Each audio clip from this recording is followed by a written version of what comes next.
Hello प्यारे, आप सभी को स्वागत है आगे क्लासेस के इस यूट्यूब चैनल पर। आज हम लोग कोऑर्डिनेट ज्योमेट्री पढ़ने जा रहे हैं जो एडवांस मैथ के अंतर्गत आता है। कोऑर्डिनेट ज्योमेट्री कहते किसको है, चलिए आइए देखते हैं।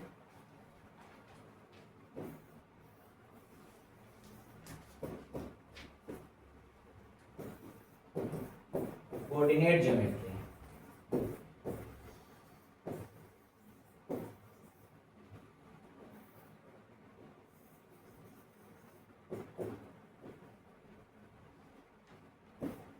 इसको बोलते हैं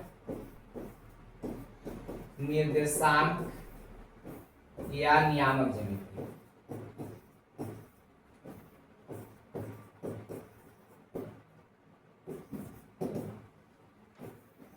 कोऑर्डिनेट ज्योमेट्री चैप्टर का नाम हो गया कोऑर्डिनेट ज्योमेट्री। इसका हिंदी होता है निर्देशांक या नियामक ज्योमेट्री। अब होता है कि कोऑर्डिनेट ज्योमेट्री कहते किसको है, एक एक परिभाषा के साथ हम लोग सीखते चलेंगे। तो कोऑर्डिनेट ज्योमेट्री सीखने के पहले थोड़ा सा ज्यामिति के बारे में बात करते हैं। ज्यामिति हम लोग सीख लिए थे, ज्योमेट्री के बारे में। ज्यामिति मतलब ज्योमेट्री का एक लेक्चर है, उसमें से बताया गया है कि ज्यामिति कहते किसको है। तो ज्यामिति सीखे थे कि गणित की वह शाखा जिसके अंतर्गत में बिंदु, रेखा और उससे पारस्परिक संबंधों का अध्ययन किया जाता है, उसी को हम लोग क्या कहते हैं, ज्यामिति कहते हैं। तो ज्यामिति के बारे में हम लोग अध्ययन कर लिए हैं, लेकिन यहाँ पर जो पढ़ना है नियामक ज्यामिति है या निर्देशांक ज्यामिति है। तो अब यहाँ हो गया कि नियामक ज्यामिति कहते किसको है। तो ये भी गणित की वह शाखा है जिसके अंतर्गत बीजीय व्यंजक के प्रयोग से मैथ को बनाएंगे। इसमें जो सोल्व करेंगे मैथ को कोऑर्डिनेट ज्योमेट्री में, ये बीजीय व्यंजक के प्रयोग से बनाएंगे। ठीक है, चलिए आइए देखते हैं कि निर्देशांक ज्यामिति कहते किसको है।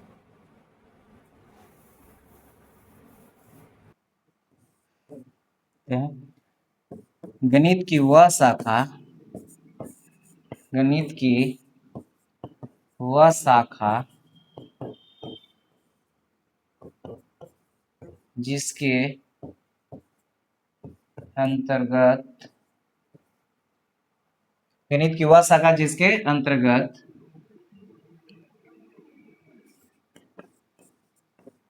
बीजीय व्यंजक के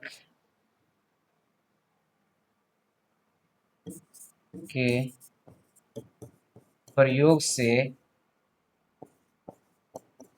ज्यामिति का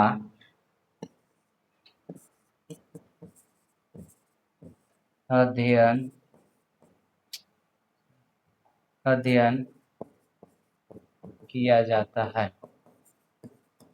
देखिए कोऑर्डिनेट कहते किसको है। तो कोऑर्डिनेट बोला गया है कि गणित की वह शाखा जिसके अंतर्गत बीजीय व्यंजक के प्रयोग से ज्यामिति का अध्ययन किया जाता है। गणित की वह शाखा जिसके अंतर्गत, गणित की वह शाखा जिसके अंतर्गत बीजीय व्यंजक के प्रयोग से ज्यामिति का अध्ययन किया जाता है, इसी को हम लोग क्या कहते हैं, कोऑर्डिनेट ज्योमेट्री कहते हैं। ठीक है, चलिए आइए, इसमें एक पॉइंट आता है कार्तीय तल। कार्तीय तल होता है कि समतल है जिस पर क्षैतिज रेखा और ऊर्ध्वाधर रेखा, दो रेखा क्या करता है, एक दूसरे को प्रतिच्छेद करता है। जिससे यहाँ पर है, एक हो गया क्षैतिज रेखा और एक हो गया ऊर्ध्वाधर रेखा। ये दोनों क्या करता है कि एक दूसरे पर प्रतिच्छेद करता है। इसको x बोलते हैं, इसको x डैश, इसको y और इसको y डैश। अब होता है कि x y लिखा हुआ क्या है यहाँ पर, तो इसको बोलते हैं अक्ष, कुछ बोला जाता है अक्ष। अब होता है कि अक्ष कहते किसको है, तो अक्ष जो होता है कि क्षैतिज रेखा और हॉरिजॉन्टल जो हो गया, यानी कि ये हॉरिजॉन्टल लाइन इसको बोले क्षैतिज को, और एक होता है वर्टिकल होता है यानी कि ऊर्ध्वाधर होता है। तो ये एक दूसरे को क्या करता है कि समकोण पर प्रतिच्छेद करता है। तो इस लाइन को ही, क्षैतिज लाइन को ही हम लोग एक्स अक्ष कहते हैं, इसको बोलते हैं एक्स अक्ष, और ऊर्ध्वाधर को ही हम लोग बोलते हैं वाई अक्ष। ठीक है, क्षैतिज लाइन को ही एक्स अक्ष बोला जाता है, ऊर्ध्वाधर को हम लोग क्या कहते हैं, वाई अक्ष बोलते हैं। और जहां एक दूसरे को ही प्रतिच्छेद करता है यानी कि जिस बिंदु पर एक दूसरे को प्रतिच्छेद करता है उसी बिंदु को हम लोग बोलते हैं मूल बिंदु बोलते हैं। उस बिंदु का बोलते हैं मूल बिंदु। एक सच वाई अक्ष यानी कि क्षैतिज रेखा और ऊर्ध्वाधर रेखा जहां पर एक दूसरे को प्रतिच्छेद करते हैं उस बिंदु को हम लोग बोलते हैं मूल बिंदु। ठीक है, इसको क्या बोलते हैं मूल बिंदु। और यहां पर देखिए एक हो गया क्षैतिज रेखा और एक हो गया वर्टिकल। तो क्षैतिज रेखा और वर्टिकल जहां पर एक दूसरे को प्रतिच्छेद कर रहा है उस बिंदु को बोला गया कि मूल बिंदु कहते हैं। और क्षैतिज रेखा को ही हम लोग एक सच बोल रहे हैं और वर्टिकल को ही क्या बोल रहे हैं वाई अक्ष। और जहां एक सच वाई अक्ष एक दूसरे को प्रतिच्छेद कर रहा है उस बिंदु को मूल बिंदु कर रहे हैं। और मूल बिंदु पर x का मान और y का मान दोनों का मान 0 होता है। किस होता है अभी हम लोग सिर्फ देखेंगे, उसमें सोल्व करेंगे। तब यहां पर देखिए x अक्ष y अक्ष के द्वारा 4 भाग इसमें बना। x अक्ष y अक्ष के द्वारा देखिए इसमें 4 भाग बन गया। ये एक दूसरे पर परपेंडिकुलर होता है। इसको देखिए ये 2D आकृति है। कैसा आकृति है ये 2D आकृति है, दो विमीय होता है। तो दो विमीय है, इसमें एगो x होता है एगो y हो गया। x और y यहां पर कोई भी पॉइंट को लिखा जाता है तो उसमें पहले नंबर x को लिखते हैं तो उसके बाद y को लिखते हैं। पहले x को लिखा जाता है तब उसके बाद किसको लिखते हैं y को।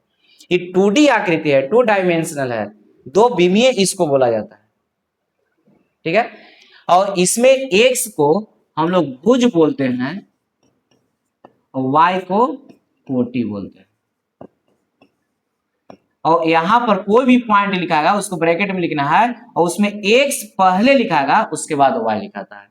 तो यहाँ पर 2D आकृति हम लोग पढ़ रहे हैं। तो एक हो गया हॉरिजॉन्टल इसमें, एक हो गया वर्टिकल। और इसको इधर नीचे बढ़ा दें और इसको इधर अगर बढ़ा देंगे तो इस तरह से इसमें बन जाएगा 4 भाग, जिसको हम लोग चतुर्थांश कहते हैं। जिसका कहते हैं चतुर्थांश। तो x अक्ष यानी कि जो क्षैतिज रेखा था उसको x अक्ष बोल रहे थे, जो वर्टिकल है उसको y अक्ष बोल रहे थे। और x अक्ष y अक्ष जहां एक दूसरे को प्रतिच्छेद कर रहा था उस बिंदु को मूल बिंदु कह रहे थे। और इसमें देखिए 4 भाग बन रहा है इसलिए इसको चतुर्थांश बोलते हैं। 4 भाग है इसलिए इसको बोलेंगे चतुर्थांश। और चतुर्थांश में देखिए इसको हम लोग बोलते हैं फर्स्ट क्वाड्रेंट, इसको बोलते हैं सेकेंड क्वाड्रेंट, इसको बोलते हैं थर्ड क्वाड्रेंट और इसको बोलते हैं फोर्थ क्वाड्रेंट।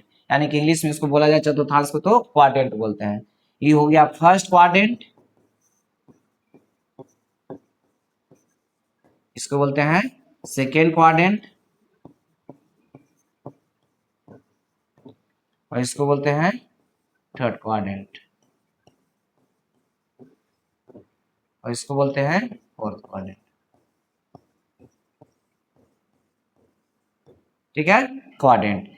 इसको हिंदी में बोला जाता है प्रथम चतुर्थांश, द्वितीय चतुर्थांश, तृतीय चतुर्थांश और इसको बोलते हैं चतुर्थ चतुर्थांश। सब एक एक करके हम लोग सीखते हैं चतुर्थांश को कैसे हम लोग बनाते हैं फिगर फिर से, और उसमें देखते हैं कि कौन को फर्स्ट क्वाड्रेंट बोलते हैं। तो होता है कि फर्स्ट क्वाड्रेंट में ये जो पॉइंट हम लोग लिखे हैं इसका जो मान होता है क्या होता है, यहाँ पर प्लस में होगा कि माइनस में होगा। यहाँ एक्स का मान कोई जरूरी नहीं है कि एक्स और वाई ही रहेगा, उसके जगह पर कुछ मान दिया हुआ रहेगा, कोई वास्तविक संख्या रहेगा यहाँ पर। तो वो प्लस में भी हो सकता है, माइनस में भी होता है, फ्रैक्शन में भी हो सकता है। तो कहाँ पर ये पॉइंट होगा उसके लिए हम लोग अभी देखने जा रहे हैं इसको। तो जब प्रथम चतुर्थांश में रहेगा तो उसमें x वाला मान और y वाला मान दोनों पॉजिटिव होता है। और सेकेंड में रहता है तो x का मान नेगेटिव, y का मान पॉजिटिव होता है। और थर्ड में रहता है तो x माइनस y माइनस होता है। और फोर्थ में x प्लस और y माइनस होता है। तो कैसे होता है तो चलिए देखते हैं हम लोग। इसे ई हो गया क्षैतिज रेखा, x रेखा, हर एक पॉइंट को सब लिखा दिया जाएगा। ठीक है, यहाँ पर इसको बोलते हैं ऊर्ध्वाधर, इसको हम लोग क्षैतिज बोलते हैं, क्षैतिज, और इसको बोलते हैं ऊर्ध्वाधर। ठीक है, इसको बोलते हैं हॉरिजॉन्टल, इसको बोलते हैं वर्टिकल। और जहां एक दूसरे को प्रतिच्छेद कर रहा है उस बिंदु को हम लोग बोल रहे हैं मूल बिंदु। जहां एक दूसरे को प्रतिच्छेद करेगा उस बिंदु को हम लोग बोलेंगे मूल बिंदु। बोला गया कि इसमें x अक्ष और y अक्ष के द्वारा जो बन रहा है 4 भाग बन रहा है, इसको हम लोग चतुर्थांश बोलते हैं। तो चतुर्थांश बोलते हैं। तो चतुर्थांश जो होता है फर्स्ट देखिए यहां से शुरू होता है, फर्स्ट यहां से, ये x के लिए y के लिए है, यहां से फर्स्ट शुरू हो गया, फर्स्ट सेकंड थर्ड फोर्थ, इस तरह से होता है। तो इसको हम लोग बोलते हैं प्रथम चतुर्थांश। प्रथम चतुर्थांश। इंग्लिश में अगर बोला जाता है इसको फर्स्ट क्वाड्रेंट बोलते हैं, फर्स्ट क्वाड्रेंट। इसको बोलते हैं द्वितीय चतुर्थांश, चतुर्थांश। इसको बोलते हैं सेकेंड क्वाड्रेंट। इसको बोला जाता है तृतीय चतुर्थांश, चतुर्थांश। इसको बोलते हैं थर्ड क्वाड्रेंट। इसको बोलते हैं फोर्थ यानी कि चतुर्थ चतुर्थांश, तो इंग्लिश में फोर्थ क्वाड्रेंट। ठीक है, तो यहाँ चार भाग बन रहा है जिसको हम लोग बोल रहे हैं चतुर्थांश। तो उसमें फर्स्ट ही होता है, इसको हम लोग प्रथम चतुर्थांश बोलते हैं। ये प्रथम चतुर्थांश है, या इसको बोलते हैं प्रथम चतुर्थांश, प्रथम चतुर्थांश है। और यहाँ पर ये हो गया सेकेंड यानी कि द्वितीय चतुर्थांश यानी सेकेंड क्वाड्रेंट, और यहाँ हो गया तृतीय चतुर्थांश यानी कि थर्ड क्वाड्रेंट, और यहाँ चतुर्थ चतुर्थांश इसको हम लोग बोलेंगे फोर्थ क्वाड्रेंट। और इसको कभी कभी होता क्या है कि एग्जाम में इस तरह से भी लिख देता है, इसमें सिर्फ फर्स्ट ऐसे लिख देगा, इसका मतलब ये हो गया फर्स्ट क्वाड्रेंट। कभी कभी ऐसा होता है कि इसमें खाली सेकेंड ऐसे लिख देगा, ये हो गया सेकेंड, ये हो गया थर्ड, और ये हो गया फोर्थ। इस तरह से भी ऑप्शन में दे देता है कभी कभी, और पॉइंट दिया हुआ रहेगा, पूछा है कि उस पॉइंट का नाम बताइए किस क्वाड्रेंट में है। तो पॉइंट लिखने के लिए अभी बोला गया कि यहाँ जब पॉइंट लिखेंगे तो उसमें एक्स पहले लिखाएगा उसके बाद वाई लिखाता है, और कोऑर्डिनेट में इसको कोई भी पॉइंट दिया जा रहा है उसका निर्देशांक मान लीजिए ये है बी है जो भी दिया हुआ रहेगा, तो इसमें ट्रिपल बॉन्ड से भी लिखा जाता है, इसमें ट्रिपल बॉन्ड से लिखते हैं। तो ए का मान इतना है, या इसको हम लोग कह सकते हैं कि ए का मान जो है एक्स और वाई है, यानी कि एक्स पहले लिखाएगा उसके बाद वाई लिखाएगा। और एक्स को बोला गया कि इसको भुज बोलते हैं, और वाई को बोला गया कि इसको कोटि बोलते हैं। ठीक है, इसको भुज बोलेंगे और इसको वाई का बोलते हैं कोटि बोलते हैं। ठीक है, अब आइए देखते हैं जो पॉइंट है उस पॉइंट को हम लोग को पूछता है कि चारों में से किस क्वाड्रेंट में होगा। इससे यहाँ पर पॉइंट ए लिया गया है एक्स वाई, कि चारों में से यानी कि चार को भाग जो हम लोग को बना उसको हम लोग चतुर्थांश कर रहे हैं, और चतुर्थांश में होता है कि कोई पॉइंट दिया हुआ है तो पूछेगा किस चतुर्थांश में है, तो पॉइंट दे देगा, बोलेगा किस चतुर्थांश में है, तो इसको हम लोग देखते हैं किस क्वाड्रेंट में क्या मान होता है। तो यहाँ पर देखिए इधर जो है एक्स का मान पॉजिटिव होता है, पॉजिटिव साइड होता है, और यहाँ पर ऊपर का मान जो है वाई के लिए पॉजिटिव हो रहा है। ठीक है, तो इस चतुर्थांश में यानी कि फर्स्ट चतुर्थांश में एक्स का मान भी पॉजिटिव होता है और वाई का मान भी पॉजिटिव ही। कहने का मतलब है इसमें दोनों जो मान दिया हुआ रहेगा एक्स और वाई दोनों प्लस में होना चाहिए, दोनों प्लस में रहेगा तो फर्स्ट क्वाड्रेंट में होगा। और अगर एक्स का मान पहले तो एक्स हमको लिखना, देखिए एक्स इधर नेगेटिव साइड वाला है तो एक्स को लिखेंगे माइनस में, तो वाई हो जाएगा इसमें प्लस में, यानी कि पहले एक्स लिखा है उसके बाद वाई। तो एक्स है माइनस में और वाई है प्लस में, तो जब x का मान माइनस रहेगा y का मान प्लस रहेगा तो ये होता है सेकेंड क्वाड्रेंट। कहने का मतलब है कि जिससे इसे पॉइंट दे देगा और दे देगा -1 और 2 है, बताना है किस चतुर्थांश में है, तो किस चतुर्थांश में है तो सेकेंड में है। अगर पूछ देगा कि यहाँ पर a का मान है या b यहाँ ले लेते हैं, इसका मान 2 और 5 दिया हुआ है, किस चतुर्थांश में है, तो किस चतुर्थांश में हो जाएगा तो फर्स्ट हो जाएगा, क्योंकि यहाँ x का मान और y का मान माने x का वैल्यू y का वैल्यू दोनों वैल्यू का होगा प्लस में तो फर्स्ट में, और x अगर माइनस में होगा y प्लस में होगा तो किस चतुर्थांश में होगा सेकेंड में। और अगर x का मान होगा माइनस में और y का मान भी माइनस में होगा तो थर्ड क्वाड्रेंट में चला जाएगा। और अगर देखिए क्यों, क्योंकि x यहाँ पर माइनस में है और y भी माइनस में, इसको ऐसे भी लिख सकते हैं x नेगेटिव साइड है और यहाँ पर y नेगेटिव साइड। ठीक है, तो यहाँ पर थर्ड क्वाड्रेंट में यानी कि तृतीय चतुर्थांश में x का मान भी माइनस में और y का मान भी क्या होता है माइनस में होता है, यानी कि x और y दोनों माइनस में। फोर्थ चतुर्थांश में होता है यानी चतुर्थ चतुर्थांश में फोर्थ क्वाड्रेंट में कि इसमें x का मान होता है पॉजिटिव, x का मान क्या होता है पॉजिटिव और y का मान क्या होता है, निगेटिव इसमें होता है, y के मान निगेटिव। तो यहाँ पर यही चारों चतुर्थांश में हो गया कि यहाँ पर फर्स्ट क्वाड्रेंट में रहेगा तो x का मान भी और y के मान दोनों का मान प्लस होगा। जो भी पॉइंट दिया हुआ रहेगा उसका दोनों का मान अगर प्लस आएगा तो वो प्रथम चतुर्थांश में होगा, और अगर एक माइनस और दूसरा प्लस रहेगा तो वो द्वितीय चतुर्थांश में होगा, और दोनों माइनस माइनस में रहेगा तो तृतीय चतुर्थांश में होगा, और एक प्लस और दूसरा माइनस में होगा तो फोर्थ चतुर्थांश में। ठीक है, एक बार सुनिएगा। बोला गया कि x अक्ष और y अक्ष तथा हॉरिजॉन्टल लाइन और वर्टिकल लाइन जहां एक दूसरे को प्रतिच्छेद करता है उस बिंदु को हम लोग क्या कहते हैं, मूल बिंदु। और इसमें चार भाग बना जिसको हम लोग बोले चतुर्थांश, और जिसमें इसको बोला गया है प्रथम चतुर्थांश, इसको बोले सेकेंड यानी कि द्वितीय चतुर्थांश, इसको बोला गया तृतीय चतुर्थांश, इसको चतुर्थ चतुर्थांश। बोला गया है कि यहाँ चतुर्थांश जो है चार भाग बन रहा है, इसमें कोई पॉइंट दिया हुआ रहेगा, पूछा है किस चतुर्थांश में है, तो पॉइंट अगर प्रथम में रहेगा तो x का मान भी और y के मान दोनों का मान प्लस होगा। प्रथम चतुर्थांश में x का मान और y के मान दोनों का मान प्लस, और द्वितीय चतुर्थांश में x का मान माइनस और y के मान प्लस, और तृतीय चतुर्थांश में x का मान माइनस y के मान भी माइनस होगा, और चतुर्थ में x प्लस और y माइनस। हर एक पॉइंट को पॉइंट बाय पॉइंट करके सबको आपको लिखाया जाएगा। यहाँ पर सिर्फ यहाँ डायग्राम के माध्यम से भी समझा रहे हैं।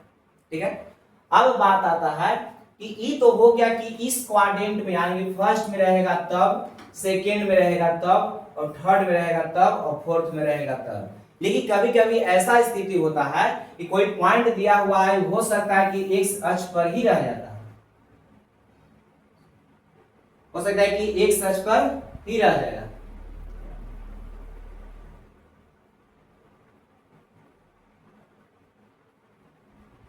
चलिए ध्यान, क्योंकि भी ऐसा होगा कि x अक्ष पर ही कोई पॉइंट है, वो x अक्ष पर ही रह गया, कोई पॉइंट है y अक्ष पर ही रह गया, y अक्ष पर ऊपर भी हो सकता है, नीचे भी निगेटिव साइड भी हो सकता है ना, इसमें धनात्मक और ऋणात्मक तरफ भी हो सकता है। तो जब x अक्ष पर रहेगा तब क्या होगा, और y अक्ष पर रहेगा तब क्या होगा।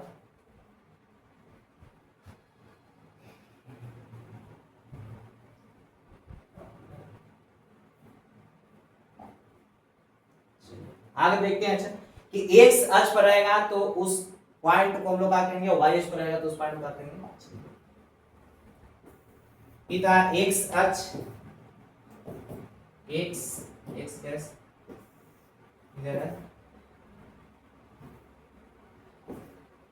y y डैश, जहां दूसरे को प्रतिच्छेद करा था उस बिंदु को हम लोग कहते हैं मूल बिंदु।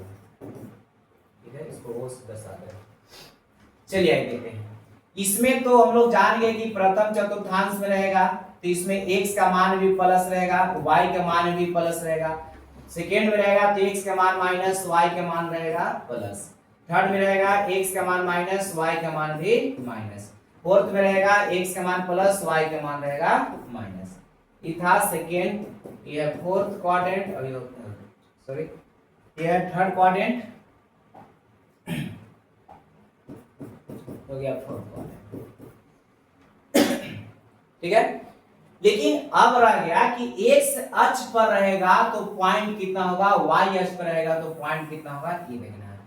तो अब आता है कि x अक्ष पर, तो x अक्ष पर अगर रहे, x अक्ष पर y नियामक शून्य होता है, नियामक शून्य होता है। कहने का मतलब है कि जो भी पॉइंट दिया हुआ रहेगा, तो पॉइंट यहां पर दिया है, तो अगर y का मान शून्य है तो ये जाएगा किस पर, x अक्ष पर जाएगा। अगर y का मान शून्य दिया हुआ रहेगा तो x अक्ष पर जाएगा, और इसी प्रकार अगर x का मान शून्य रहेगा तो y अक्ष पर जाएगा।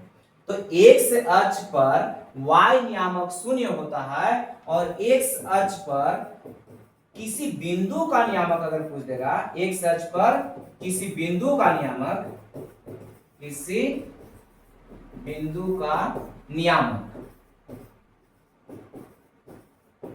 इसका होता है x और 0 होता है। बहुत ज्यादा इस सवाल अभी पूछ रहा है कि एक्स अक्ष पर किसी बिंदु का नियामक क्या होगा। एक्स अक्ष पर y नियामक शून्य होता है, तो एक्स अक्ष पर सिर्फ ये नहीं पूछा है कि y नियामक क्या होगा, एक्स अक्ष पर किसी बिंदु का नियामक पूछा है। तो बिंदु में बोला गया कि एक्स वाई लिखते हैं, तो यहाँ पर बोला गया कि एक्स अक्ष पर y का मान 0 होता है, इसलिए कितना हो जाएगा ये x और 0। अब रह गया बात कि एक्स अक्ष पर किसी बिंदु का नियामक x 0 होता है, तो क्या यह सिर्फ धनात्मक तरफ ही होगा, प्लस में लिखे हैं तो नहीं, यहाँ जो x लिखा गया है ये x से में प्लस में भी हो सकता है माइनस में भी हो सकता है ना।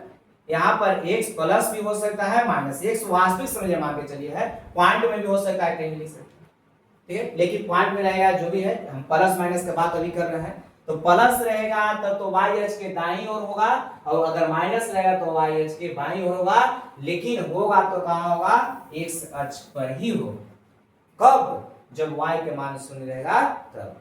तो जब x अक्ष पर किसी बिंदु का नियामक पूछेगा तो कितना होता है x और 0, और अगर पूछे कि y अक्ष पर किसी बिंदु का नियामक क्या होगा, तो y अक्ष पर किसी बिंदु का नियामक होता है 0 और y, यहां लिख देते हैं y अक्ष पर किसी बिंदु का नियामक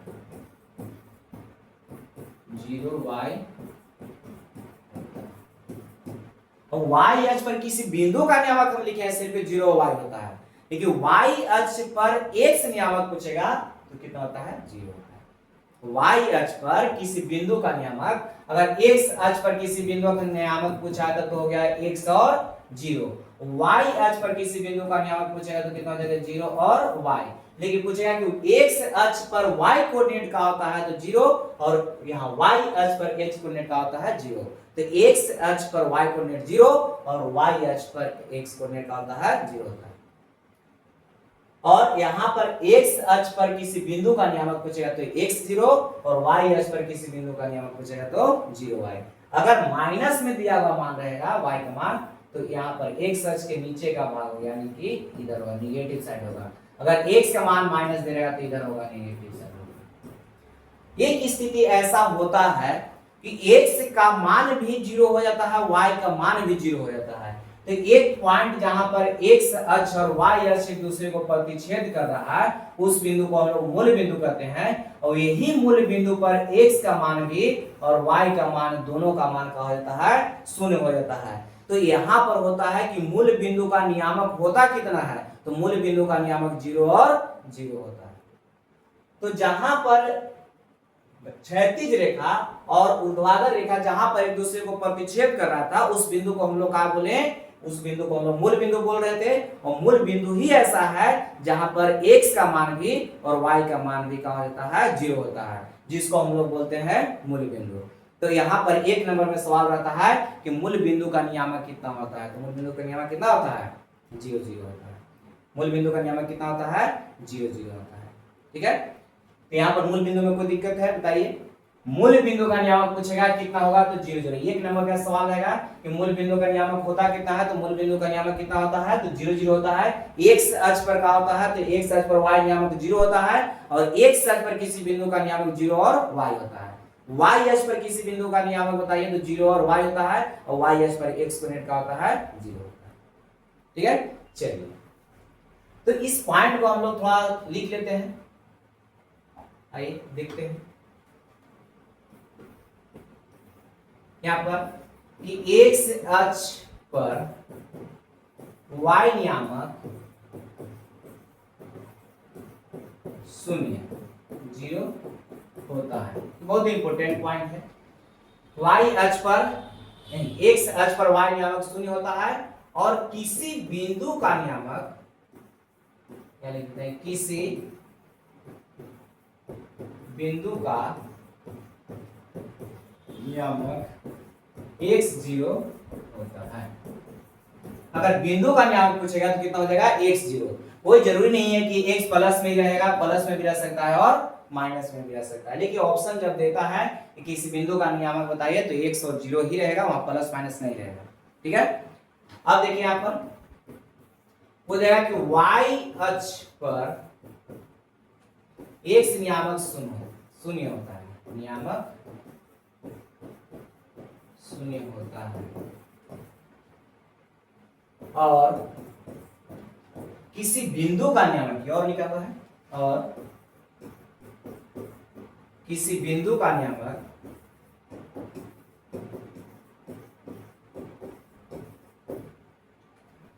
जीरो y होता है। अब यहां पर हो गया कि जीरो y लिखा हुआ है तो सिर्फ जीरो ही y होगा, प्लस में भी हो सकता है माइनस में भी हो सकता है, तो y का मान प्लस भी दे सकता है माइनस भी दे सकता है। ऑप्शन में प्लस माइनस नहीं रहेगा, लेकिन हम समझा रहे हैं कि y के मान प्लस भी हो सकता है माइनस भी हो सकता है, लेकिन वहां सिर्फ y देकर रहेगा। तो x अक्ष पर y नियामक शून्य होता है, x अक्ष पर y नियामक होता है शून्य होता है, और x अक्ष पर किसी बिंदु का नियामक पूछेगा तो x और 0 होता है, जो बहुत इंपॉर्टेंट है, और y अक्ष पर x नियामक शून्य होता है, और y अक्ष पर किसी बिंदु का नियामक अगर पूछेगा तो 0 और y होता है। और क्षैतिज रेखा और ऊर्ध्वाधर रेखा जहां एक दूसरे को क्या कर रहा है, प्रतिच्छेद करता है, उस बिंदु को हम लोग मूल बिंदु कहते हैं, और उस मूल बिंदु पर x का मान भी और y का मान का होता है शून्य होता है, जो मूल बिंदु का नियामक होता है, और मूल बिंदु का नियामक कितना होता है, 0 और 0 होता है। ठीक है, चलिए हाँ यहां पर लिख देते हैं कि क्षैतिज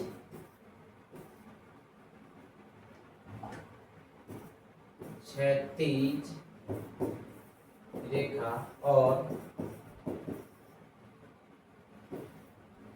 ऊर्ध्वाधर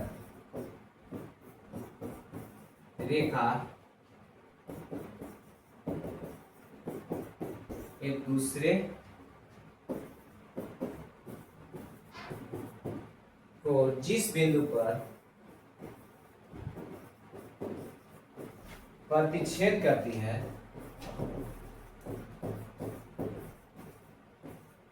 उस बिंदु को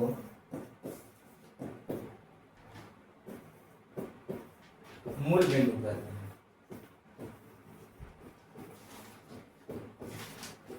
कहते हैं। ठीक है, यहाँ पर मूल बिंदु में कोई दिक्कत है? बोला गया कि क्षैतिज रेखा और ऊर्ध्वाधर रेखा जब इस बिंदु पर एक दूसरे को क्या करता है, प्रतिच्छेद करता है, उस बिंदु को हम लोग क्या कर रहे हैं, मूल बिंदु कर रहे हैं। और बोला गया कि एक ऐसा स्थिति होता है कि x का भी मान 0 y का भी मान 0 होता है, तो ही मूल बिंदु कहलाता है, यानी कि मूल बिंदु का नियामक कितना हो जाता है, 1 0 और 0। यहाँ लिख देते हैं कि मूल बिंदु का नियामक 0 0 होता है, मूल बिंदु का नियामक 0 0 होता है। एक नंबर का सवाल जाता है, इसमें जितना भी पॉइंट दिया लिखा गया है ये सब इंपोर्टेंट ही है। तो एक बार और देख लेते हैं कि x अक्ष पर y नियामक शून्य होता है, और किसी बिंदु का नियामक अगर पूछेगा तो x और 0, y अक्ष पर x नियामक शून्य होता है, और किसी बिंदु का नियामक 0 और y अक्ष पर किसी बिंदु का नियामक 0 और y। और क्षैतिज रेखा और ऊर्ध्वाधर रेखा एक दूसरे को जिस बिंदु पर प्रतिच्छेद करती है उस बिंदु को क्या कहते हैं, मूल बिंदु कहते हैं, और मूल बिंदु का नियामक कितना होता है, 0 0 होता है। मूल बिंदु का नियामक कितना, 0 0। ठीक है, चलिए आगे देखते हैं। Quadrant, first quadrant second quadrant जो हम लोग देख रहे थे, इसके बारे में थोड़ा सा और सुनते हैं हम लोग। दिखा मूल बिंदु, यह x, इसको x डैश बोल रहे थे, इस y है, ये y डैश होता है ना, और एक आती है तल में है, इस पर इसको हम लोग बोल रहे थे क्षैतिज रेखा, इसको बोल रहे हैं ऊर्ध्वाधर, और इसको बोलते हैं क्षैतिज।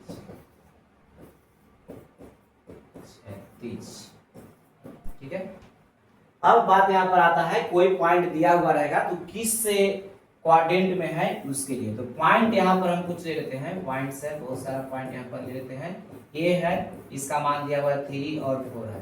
देखिए इसको हम बोले, इसको इस तरीका से भी लिख देता है कि ए, और ट्रिपल बॉन्ड से इसको लिख देता है 3 और कितना हो गया 4।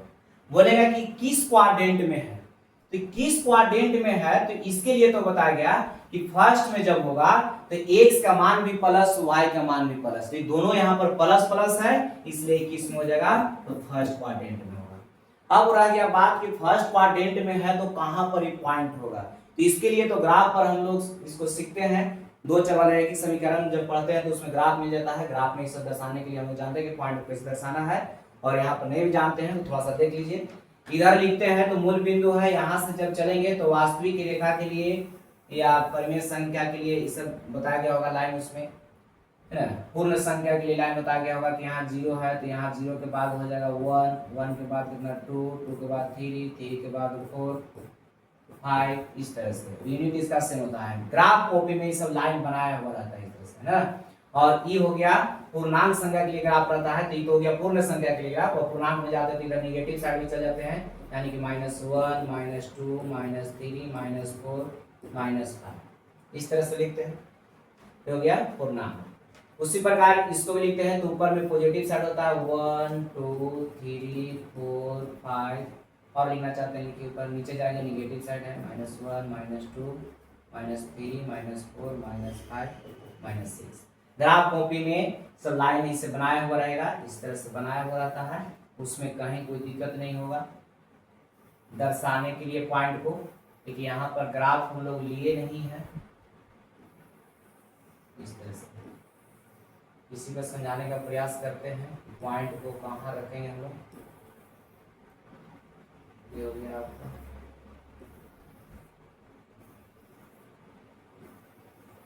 फिर इसको ग्राफ के माध्यम से एक बार समझा देंगे।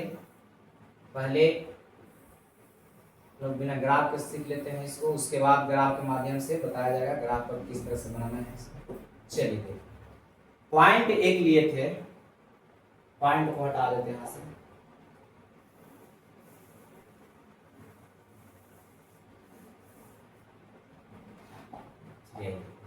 पॉइंट को लिख देते हैं। ए का मान है 3 और 4, बी का मान है 2 और 2, सी का मान लिए -2 और 5 या 1, 2 जो भी ले सकते हैं।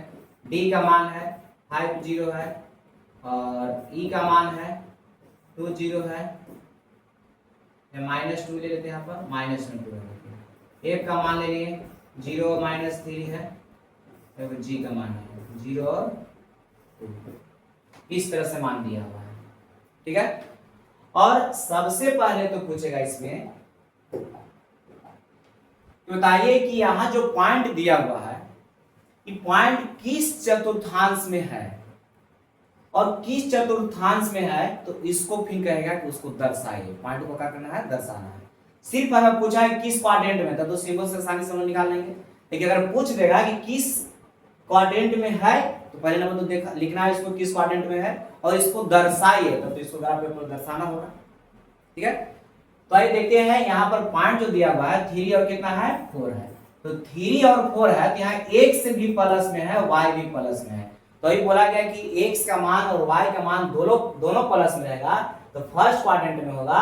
और फर्स्ट क्वाड्रेंट में यहाँ देखिए था x और y, तो फर्स्ट क्वाड्रेंट में जाएगा ये, तो ये जाएगा पॉइंट तो फर्स्ट में। अब फर्स्ट में कहां पर होता है ये देखना है, तो x का मान इसमें दिया हुआ है 3, तो x का मान देखिए यहाँ पर 3 है, और y का मान दिया हुआ है 4, तो y का मान 4 है। जहां एक दूसरे से मिलता है सिर्फ पॉइंट को दर्शाने के लिए रहता है कि यहाँ पर भी मिल रहा है, इसका नाम ए दे दिए। अगर चाहते हैं कि इसको हम लिख दे कि कितना मान इसका था ए का, कितना है 4, बस ये हो गया। किस क्वाड्रेंट में है, तो ये तो किस में था, फर्स्ट में था। दूसरा है कि इस नहीं समझे इसको, यहाँ पर दोनों प्लस प्लस में है इसलिए फर्स्ट क्वाड्रेंट में है, और x का मान 3 था, x का मान कितना दिया हुआ है 3, और y का मान कितना दिया हुआ है 4। तो जहां पर मिलेगा देखिए यहाँ से मिला, ग्राफ ऐसे बनाया हुआ ऐसा ग्राफ रहता है, तो जहां पर मिलेगा खाली पॉइंट तो दर्शा देना है कि पॉइंट पर मिल रहा है। उसका नाम दे दिए ए, नाम था ए दे दिए, और उसका मान अगर लिखना चाहते हैं कि ए का मान कितना था तो 3 और 4 था। उसी प्रकार जैसे बी है, इसमें 2 और 2 दोनों प्लस में है, तो दोनों प्लस में रहता है तो किस क्वाड्रेंट में होता है, फर्स्ट क्वाड्रेंट में होता है। जब x का मान भी प्लस में y का मान भी प्लस में, तो किस में, फर्स्ट क्वाड्रेंट में। और फर्स्ट क्वाड्रेंट में ही पॉइंट ही होगा, लेकिन अब देखना है कहां पर होगा पॉइंट। तो x का मान 2 का रहा है, तो देखिए x का मान यहाँ पर 2 है, और y का मान 2 का रहा है। जहां पर मिलेगा इस पॉइंट को सिर्फ खाली दर्शा देना है। इस पॉइंट का नाम दे देते हैं b, इसका नाम 2 और, ठीक है। अब देखिए तीसरा पॉइंट जो दिया गया है वो -2 और कितना है 1 है, -2 और 1। तो x का मान माइनस y का मान प्लस है, तो x का मान देखिए तो इधर माइनस है, y का मान प्लस है, तो x का मान माइनस y का मान अगर प्लस रहता है तो ये जाता है सेकेंड क्वाड्रेंट में। तो ये तो फिक्स हो गया कि सेकेंड क्वाड्रेंट में होगा, लेकिन सेकेंड क्वाड्रेंट में पॉइंट को दर्शाना है तो पॉइंट देखना होगा कहां पर होगा। तो x का मान -2 और y का मान 1 है, कहां पर मिल रहा है तो इस बिंदु पर मिल रहा है। तो इसका नाम दे देते हैं c नाम था इसका, -2 और कितना है 1, बस हो गया। इस तरह से खाली दर्शाना है, पॉइंट जब दिया हुआ रहेगा तो उसको ग्राफ पता कर देना है, दर्शा देना है, ठीक है। चलिए आइए देखते हैं अगला पॉइंट। अगला पॉइंट दिया हुआ है कि इसमें 5 और 0 है। तो अब यहां पर बात आ गया कि किस क्वाड्रेंट में जाएगा। तो अभी हम लिखवाए पॉइंट कि x अक्ष पर रहेगा तो y का मान 0 होता है, जब y अक्ष पर रहेगा तब x का मान 0 होता है। तो जब x का मान 0 है तो हम लोग कह सकते हैं कि y अक्ष पर जाएगा, और जब y का मान 0 है तो कह सकते हैं कि x अक्ष पर जाएगा। तो यहाँ पर y का मान 0 है, इसलिए कहां चला जाएगा तो x अक्ष पर होगा। अब बात रह गया कि x अक्ष पर इधर धनात्मक दिशा में होगा कि ऋणात्मक में होगा, ये देखना होगा। तो x अक्ष पर यहाँ पर देखिए प्लस मान दिया हुआ है, इसलिए x अक्ष पर रहेगा, देखिए x अक्ष पर धनात्मक दिशा में रहेगा 5 इकाई की दूरी पर। देखिए यहाँ पर पॉइंट मिल रहा है, तो इसको दर्शा दीजिए d से, यानी कि 5 पर कितना है 0। अब यहाँ पर रहेगा कि इसको लिखेंगे कैसे कि किस क्वाड्रेंट में है। तो यहाँ पर इस बिंदु को स्थिति बताना है, इसको बता देते हैं कहां पर होगा, जब d 5 0। तो x अक्ष पर 5 इकाई की दूरी पर, 5 इकाई लिखा हुआ है, 5 इकाई की दूरी पर धनात्मक दिशा में होगा, धनात्मक दिशा। इसको लिख दिए कि इसको स्थिति कैसे बताएंगे, तो बताने के लिए पूरा डिटेल में लिख दिया यहाँ पर कि x अक्ष पर तो है, लेकिन x अक्ष पर कने है तो वो x अक्ष पर धनात्मक दिशा में है। तो लिख दिए कि x अक्ष पर 5 इकाई की दूरी पर धनात्मक दिशा में स्थित, धनात्मक दिशा में स्थित है, ठीक है। चलिए अगला पॉइंट, अगला पॉइंट है कि x का मान यहाँ पर माइनस में दिया हुआ था और y का मान 0 है। तो जैसे ही y का मान 0 लोगेगा तो x अक्ष पर ही जाएगा। तो x अक्ष पर जब जाएगा तो देखना होगा कि प्लस में है कि माइनस में। तो अगर माइनस में तो नेगेटिव साइड, अगर प्लस में तो पॉजिटिव साइड। तो देखिए x का मान यहाँ पर है माइनस में, तो यहाँ पर हो गया -2 और कितना 0, इसका नाम दे दिए a। अब रहेगा कि इस पॉइंट को लिखेंगे कैसे, तो इसको उसी प्रकार लिखना है जिससे इसको लिखे डी पॉइंट को हम लोग कि x अक्ष पर 5 इकाई की दूरी पर हो गया धनात्मक दिशा में, उसी प्रकार इसको लिख देंगे कि x अक्ष पर 2 इकाई की दूरी पर ऋणात्मक दिशा में, दूरी तो 2 ही रहेगा लेकिन ये माइनस सिर्फ बतला रहा है कि नेगेटिव साइड है, यानी कि ऋणात्मक दिशा में, ठीक है। चलिए देखते हैं अगला पॉइंट देखते हैं। लिख लेना इसी प्रकार कि x अक्ष पर 2 इकाई की दूरी पर ऋणात्मक दिशा में स्थित है, x अक्ष पर 2 इकाई की दूरी पर ऋणात्मक दिशा में स्थित है, ठीक है। सुन के लिख लीजिए आप। चलिए आगे देखते हैं f में। इसमें x का मान 0 दिया हुआ है, x 0 दिया हुआ है, x 0 का मतलब हो गया कि जाएगा तो y अक्ष पर जाएगा। अब लेकिन y अक्ष पर जाएगा तो किधर जाएगा, x निगेटिव में जाएगा कि पॉजिटिव में जाएगा। तो यहाँ पर देखिए माइनस दिया हुआ है, इसलिए y अक्ष पर तो होगा लेकिन नेगेटिव साइड होगा, y अक्ष पर नेगेटिव साइड यहाँ पे, ठीक है। यहाँ पर इसका नाम दे दिए f, 0 और कितना हो गया -, ठीक है। अब बताना होगा कि इसको कैसे लिखेंगे, तो इसको भी लिख देना है कि y अक्ष पर है, y अक्ष पर 3 इकाई की दूरी पर, किधर तो ऋणात्मक दिशा में, ऋणात्मक दिशा, ऋणात्मक दिशा, ठीक है। ये y अक्ष पर है तो y अक्ष पर किधर होगा, तो y अक्ष पर ऋणात्मक दिशा में होगा और कितना, तो 3 इकाई की दूरी पर। यहाँ -3 इकाई नहीं लिखना है, ऋणात्मक लिखा गया तो हो गया कि माइनस तरफ ही, ठीक है। एक और पॉइंट बचा हुआ है 0 और 2 है, तो ये भी हो गया उसी प्रकार कि x का मान 0 है तो y अक्ष पर जाएगा, y अक्ष पर कहां जाएगा तो 2 इकाई की दूरी पर, वो भी धनात्मक दिशा में। यहाँ पर ही पॉइंट हो जाएगा, इसका नाम 0 और 2 दे दिया, ये हो गया g पॉइंट। तो इस तरह से इसका स्थिति आप लोग लिख लीजिएगा कि y अक्ष पर 2 इकाई की दूरी पर धनात्मक दिशा में, y अक्ष पर 2 इकाई की दूरी पर धनात्मक दिशा में। तो ये तो कुछ पॉइंट है, पॉइंट को हम लोग दर्शाएं कि पॉइंट को किस तरह से इस पर दर्शाते हैं। ठीक है, तो किस क्वाड्रेंट में मान प्लस प्लस होता है, किस में प्लस माइनस होता है, किस में माइनस प्लस होता है, किस में माइनस माइनस होता है, उसके बारे में हम लोग सीखे। तो एक बार सुनते हैं। तो फर्स्ट क्वाड्रेंट में बोला गया कि x का मान भी प्लस में, y का मान भी प्लस में होता है, और सेकेंड क्वाड्रेंट में x का मान माइनस में, y का मान प्लस में होता है। थर्ड क्वाड्रेंट में x माइनस में होता है, y माइनस में होता है। फोर्थ क्वाड्रेंट में x का मान प्लस में, y का मान माइनस में होता है। और बोला गया कि जहां पर क्षैतिज रेखा और ऊर्ध्वाधर रेखा एक दूसरे को प्रतिच्छेद करता है, उस बिंदु को हम लोग मूल बिंदु कहते हैं, और उस बिंदु पर x का भी मान और y का भी मान का होता है 0 0 हो जाता है। इसलिए हम लोग मूल बिंदु का नियामक बोलते हैं कि 0 और 0 होता है।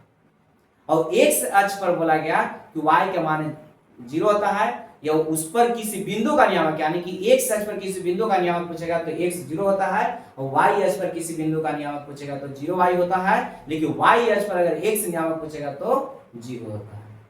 ठीक है, तो ये तो था पॉइंट कुछ की, उसको दर्शाएंगे कैसे, किस क्वाड्रेंट में होगा, उसके लिए हो गया। अब आगे हम लोग देखते हैं कि इसका डिस्टेंस फार्मूला कैसे निकलेगा। तो डिस्टेंस फार्मूला के माध्यम से हम लोग मैथ को बनाएंगे, लेकिन ये तो कुछ इसको इंट्रोडक्शन था कोऑर्डिनेट ज्योमेट्री का, उसके बारे में हम लोग सीखे। ठीक है, आगे का क्लास में हम लोग देखेंगे कि डिस्टेंस फार्मूला निकलता कैसे है। डिस्टेंस फार्मूला के माध्यम से हम लोग मैथ को बनाएंगे, और उसके माध्यम से मैथ तो बनेगा ही बनेगा, उसमें कि शॉर्ट में कैसे बनेगा, उसका लॉन्ग भी बना